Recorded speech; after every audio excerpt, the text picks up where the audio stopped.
Hey everyone, so today we're going to discuss food security, food insecurity, look at some basic statistics about these food insecurity and security, and then look at a map of the United States that shows food insecurity across counties.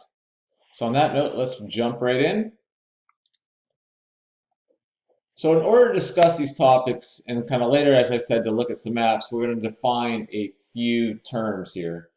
So food security means access by all people at all times to enough food for an active, healthy life. So that's from the U.S. Department of Agriculture. And so then we have food security. And food security is no reported indication of food access problems or limitations. Marginal food security is like one or two reported indications, typically of anxiety over food sufficiency or shortage of food in the house. So the other is food insecurity, and there's low food insecurity, and that reports a reduced quality, variety, or desirability of diet, little or no indication of reduced food intake. Very low food security reports of multiple indications of disrupted eating patterns and reduced food intake. And so these definitions are very similar definitions that are also in your textbook. So in order to be able to talk about these things, we've got to have a little bit of a framework of what we're talking about.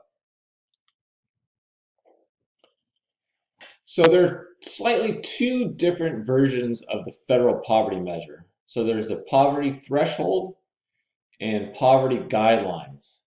So the poverty threshold are the original version of the federal poverty measure, and they are updated each year by the U.S. Census Bureau. And the thresholds are used mainly for statistical purposes. For instance, preparing estimates of the number of Americans in poverty each year. So in other words, all official poverty population figures are calculated using the poverty threshold, not the guidelines. And so the poverty guidelines are the other version of the federal poverty measure, and they are issued each year in the Federal Registry for the Department of Health and Human Services.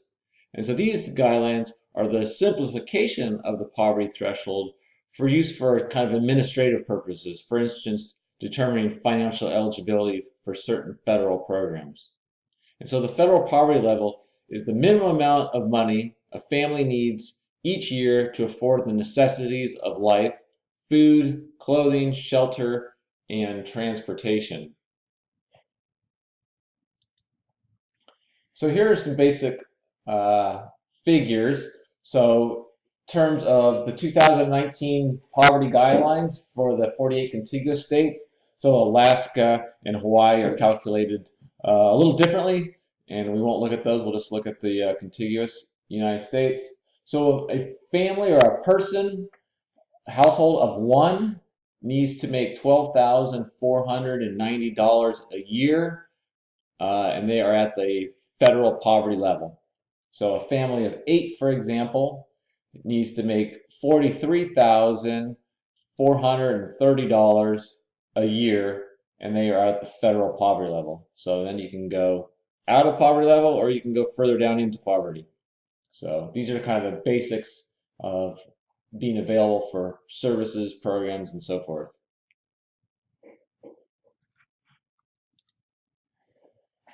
So here's kind of an interesting graph, and I kind of highlight two periods of time. So the first one is 2008, which we can see over here. And so here we have low food security and food insecurity. But in 2008, what happened in 2008?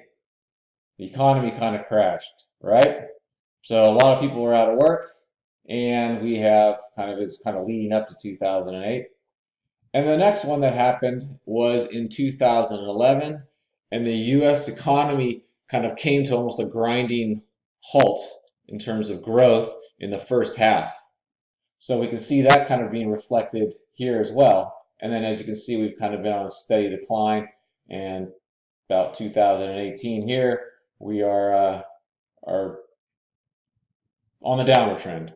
So the interesting thing else, you can kind of look at this graph, and we can kind of see how these economic downturns affect food insecurity, but we can also see that it's almost, the result is almost instantaneous. For example, in 2008, we can see that quick, fast rise. Same with 2011. And so this might almost kind of imply that people are living paycheck to paycheck. So when they lose their job or their hours are cut, or some kind of economic circumstance, it's instantly felt in terms of food insecurity, because now we don't have money, we don't have food, we have to pay for, I don't know, rent, electricity, whatever, and that might come before school. So it's, or not school, excuse me, food. So we can see that quick turn. Here we can kind of look at another interesting graph. So we can see that in 2018, 35.3% of the households with income below the federal poverty line were food insecure. Rates of food insecurity were substantially higher than the national average for single-parent households and for Black and Hispanic households. And food insecurity was more common in large cities and rural areas than they were in suburban areas. So we can kind of really see kind of here, especially Black, way considerably higher than whites, followed by other non-Hispanics. So interesting to look at that, and we'll kind of look at that in a map coming up. So there are several federal nutrition programs in the United States. The first one is SNAP, and it's targeted towards the most at-risk citizens, predominantly serving households with children, elderly, or disabled members. Nearly half of all SNAP participants are children. And so federal eligibility for SNAP is limited to people with a gross income up to 130% of the federal poverty line. So that would mean a family of four can make no more than $2,633 a month to receive this benefits. WIC programs serves as a safeguard for the health of low-income pregnant, postpartum, and breastfeeding women, infants, and children up to the age of 5 who are at nutritional risk for providing nutritious food to supplement diets. So information on healthy eating, including breastfeeding promotion and support, and referrals to healthcare are included in that. And the other one is the National School Lunch Program.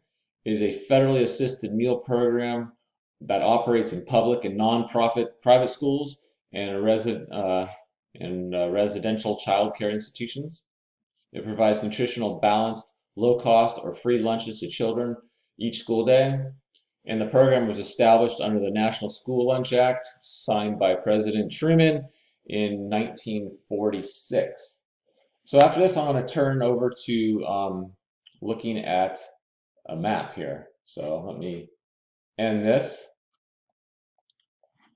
and bring this over here. So here we are looking at food insecurity in the United States. We're looking at overall, so that's everybody, by the county, and for 2017. And then we can look down here for food insecurity rates. So we can look at 4 to 14%, all the way up to 30+%. So, and you can kind of hover over these and see how they kind of change, which is pretty cool, this interactive map. So the interesting thing is you can kind of look at this and you can see some kind of patterns. So for example, I notice, it's going to kind of pop up here, this darker kind of green area going kind of in here and in here. Who do you think are most likely these people? Especially right along in here, kind of where it's darker green. Those are predominantly African Americans. Here we have Kentucky, West Virginia. You can see some kind of higher rates in there, right? These are predominantly white people. Other places you can look, and not all of them, but some of these in here, these longer straight up and down ones here and here, over in here, Todd County, those are Native American reservations.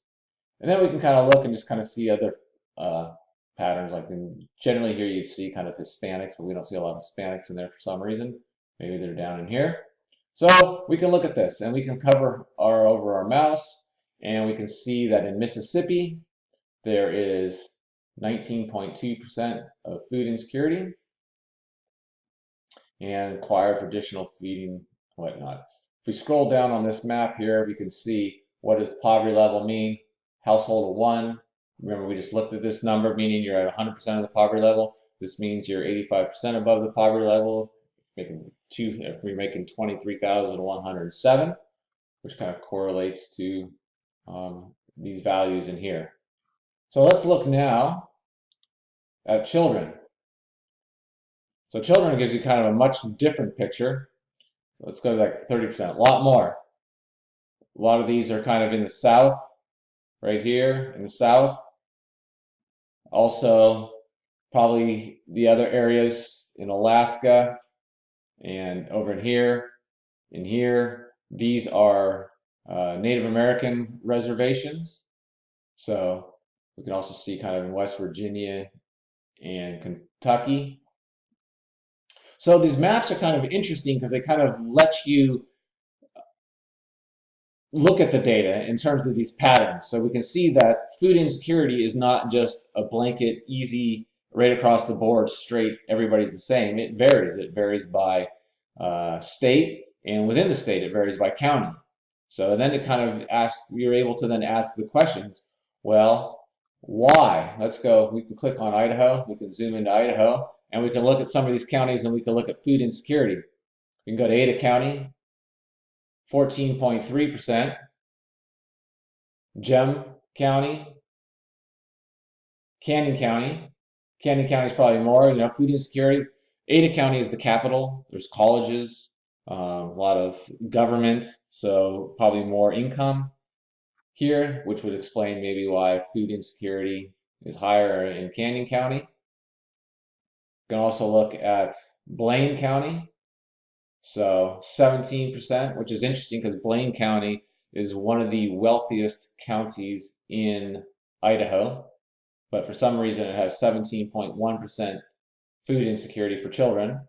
So it makes you kind of ask, well, what is that? Maybe there's this very big divide. There's lots and lots of wealthy people, and then there's maybe lots of people who are just not wealthy, kind of doing working in grocery stores, maybe working construction, and so forth. So it's interesting. So you can start asking questions, and then you can look at other Adams County.